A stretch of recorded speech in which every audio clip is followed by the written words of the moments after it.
Halo semuanya, apa kabar hari ini? Semoga teman-teman selalu diberikan kesehatan serta kebaikan ya.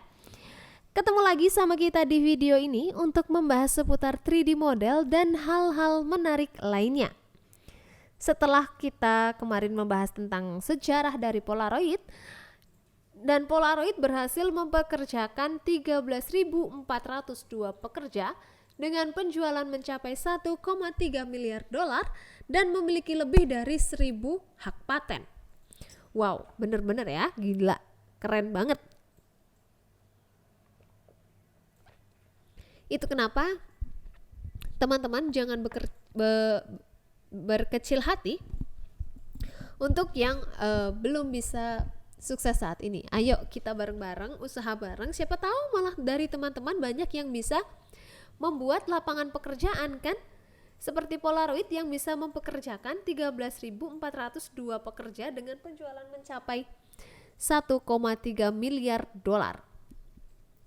Lalu si perusahaan ini juga selalu bekerja sama ternyata dengan fotografer ternama seperti Ansel Adams, Paul Caponigro, William Clift, Nick Dean, dan John Benson sejak tahun 1949 hingga 1960-an ya. Itulah sejarah tentang Polaroid ya. Polaroid itu masih ada gak sih Kak? Sampai saat ini masih, cuman beberapa sudah jarang menjual Polaroid gitu ya. Dan apa aja sih produk unggulan dari Polaroid? Oke, kita akan berikan sedikit list produk-produk unggulan dari Polaroid. Yang pertama ada Polaroid SX70 lens kamera yang diproduksi tahun 1972.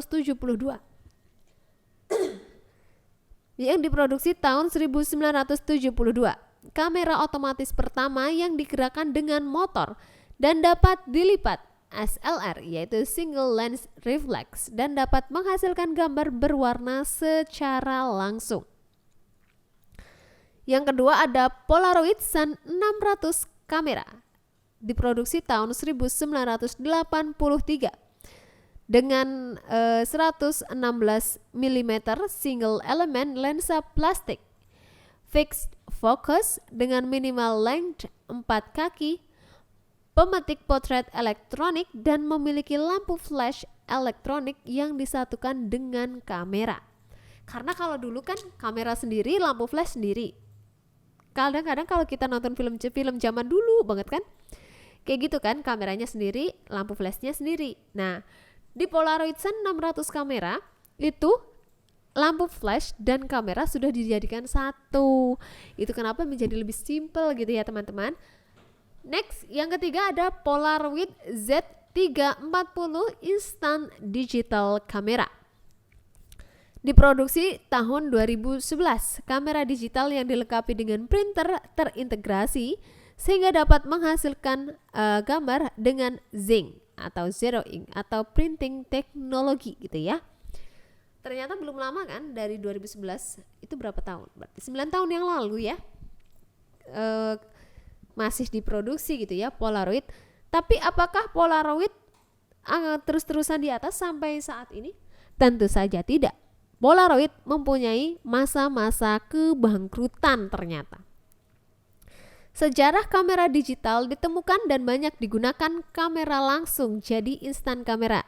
Buatan Polaroid menjadi kurang diminati dan akibatnya keadaan keuangan perusahaan ini menjadi terpuruk. Seperti yang aku bahas di awal, orang-orang sekarang atau anak-anak muda sekarang lebih menggunakan kamera DSLR atau SLR atau kamera handphone, bukan kamera Polaroid. Karena kamera Polaroid itu sekali klik udah akan keluar. Tapi kalau kamera DSLR sekali klik dia akan menyimpan gambar aja sebelum langsung dicetak gitu ya. Jadi si model atau si fotografer juga bisa memilih gambar mana yang paling bagus. Sedangkan kamera Polaroid sekali klik langsung jadi. Atau kamera handphone juga lebih simpel dibanding DSLR ya.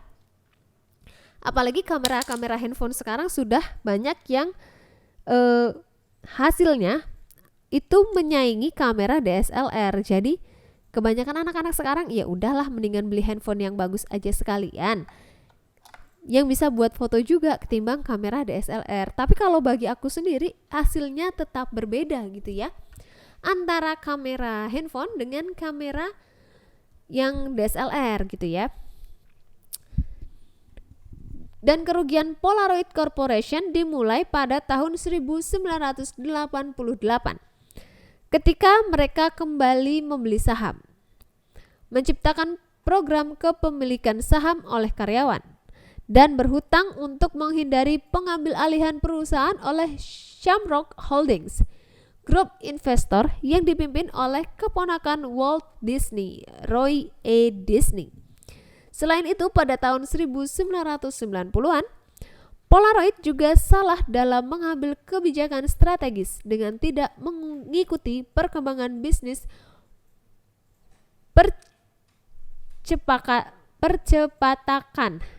percetakan.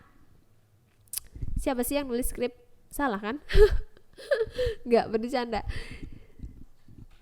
Jadi grup investor yang dipimpin oleh keponakan Walt Disney, yaitu Roy Disney gitu ya. Selain itu, pada tahun 1990-an, Polaroid juga salah dalam mengambil kebijakan strategis dengan tidak mengikuti perkembangan bisnis percetakan atau printer rumahan dan malah berinvestasi pada Helios, teknologi pengolahan film kering untuk keperluan pencitraan medis atau medical imaging, yang memiliki banyak masalah. Wah, sayang sekali ya.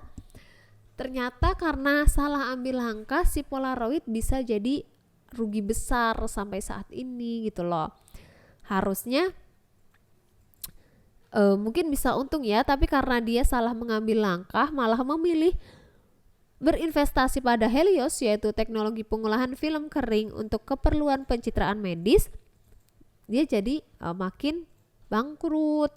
Apalagi tadi juga di sini di tahun 1988 ketika mereka membeli kembali saham, menciptakan program kepemilikan saham oleh karyawan, dia berhutang untuk menghindari pengambil alihan perusahaan oleh Shamrock Holdings gitu. Sayang sekali ya ternyata ya.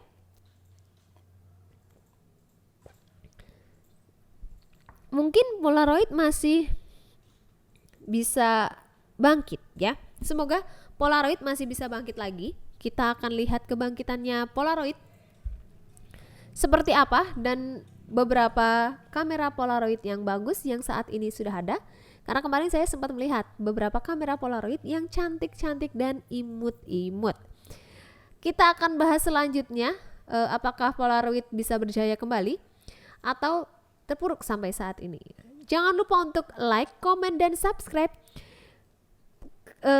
di video ini atau ke channel ini, karena itu sebagai bentuk support teman-teman terhadap channel ini agar kita tetap semangat memberikan konten-konten menghibur dan konten-konten menarik lainnya untuk teman-teman. Sampai jumpa lagi di video selanjutnya. Bye-bye.